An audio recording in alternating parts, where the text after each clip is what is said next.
la destinée des membres de la promotion Clean. Vous me permettrez d'introduire mon propos exhortatif par cette petite histoire.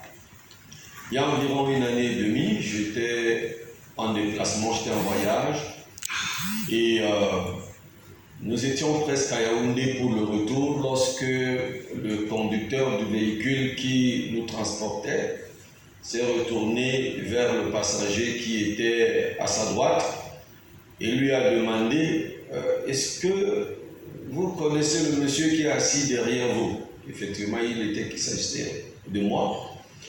Et ce monsieur, d'après ce que j'ai appris, est un pilote en retraite, un pilote international en retraite. Et lui, de répondre à ce chauffeur, à moins de ne pas suivre l'actualité du pays, qui l'ignore. N'est-ce pas le pasteur Bassa, n'est-ce pas le révérend Britt? Le pasteur Bassa, il a dit quelque chose que j'avais dit qui m'a outré, qui m'a estomaqué même. Et il a dit, c'est le pasteur qui prie constamment pour que les riches continuent d'être riches, pour que ceux qui sont élevés dans l'administration continue d'écraser le bas peuple. Et il a dit ensuite beaucoup de choses. Vous voyez, vous êtes pasteur et on dit cela de vous. Ça fait très mal. Mais j'étais contraint de supporter jusqu'à la fin de son propos. Et après, il se retourne vers moi. Il me dit, pasteur, vous devez savoir que le pays va mal. Le peuple crie, le peuple gémit. Un grand mal-être prévaut. Et si ces gens continuent ainsi, quelque chose de terrible va se passer. Ça va finir très mal. Ça fait plus d'une année, ces paroles continuent de remuer mon intelligence. Et je me suis souvent demandé ce qu'il faut faire. Le pays crie, le peuple gémit, un grand mal-être prévaut. Permettez-moi de vous raconter notre histoire dans la Bible. Il est question de l'histoire de Noé. Noé, c'est le petit-fils d'un certain Métouchéla. Et la Bible nous montre que Métouchéla, c'est l'homme qui a le plus vécu, qui a vécu le plus grand nombre d'années. Il a eu 969 ans avant de mourir. Mais il avait 369 ans lorsque son petit-fils Noé viendra au monde. Et Noé était le fils de Lémec. À la naissance de Noé, la terre était corrompue par les iniquités et la perversité des hommes. Eh bien, les hommes avaient développé et débloqué un niveau très élevé de la méchanceté, au point où Dieu a fini par maudire la terre. Mais jusque-là, des gens n'ont pas trouvé bon de changer. Ils ont continué à persister dans la méchanceté. Et Dieu avait pris une résolution, celle de détruire complètement le monde de cette époque. Vous connaissez l'histoire du déluge.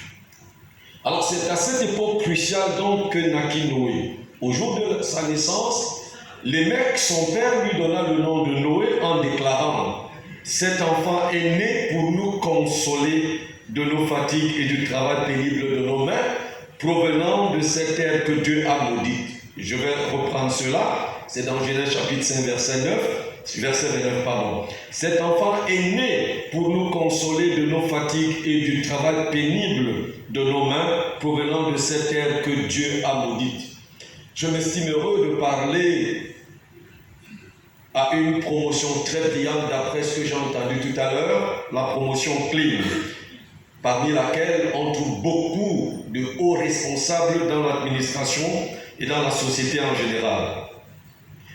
J'ai envie de vous dire quelque chose. Sachez que chaque jour qui naît, à chaque sortie de nouveaux administrateurs, à chaque sortie de nouveaux magistrats, à chaque sortie de nouveaux fonctionnaires de police, ce peuple qui crie, ce peuple qui gémit, espère que ce sera enfin la génération qui viendrait la consoler. À chaque fois qu'on parle d'une sortie, ce peuple a une espérance et un espoir. Ce peuple espère que ce sera enfin celle-là qui viendra faire ce que le président a demandé et qui relèvera certainement ce peuple. J'ai envie personnellement d'appeler cette promotion clean aussi, si vous me le permettez, génération Noé, génération de la consolation. Parce que, effectivement, le pays attend de cette génération la consolation. À l'instar de cet ancien pilote international, les gens là d'ailleurs ont l'habitude de nous rendre responsables. Je dis, nous, les hommes de Dieu, nous les hommes d'église, responsables de leurs mots. Pourquoi? Parce qu'ils disent, comme celui-là m'a dit, c'est nous qui prions, et nous prions pour que vous soyez élevés et que vous continuiez de les mater et de les écraser. Mais du haut de cette estrade, j'aimerais dire, à mon nom propre et au nom des autres, que c'est faux, archi faux. Dieu et la conscience des hommes sont témoins que nous nous évertuons constamment à vous montrer la voie du Seigneur, mais que expressément, plusieurs choisissent de continuer de développer la méchanceté.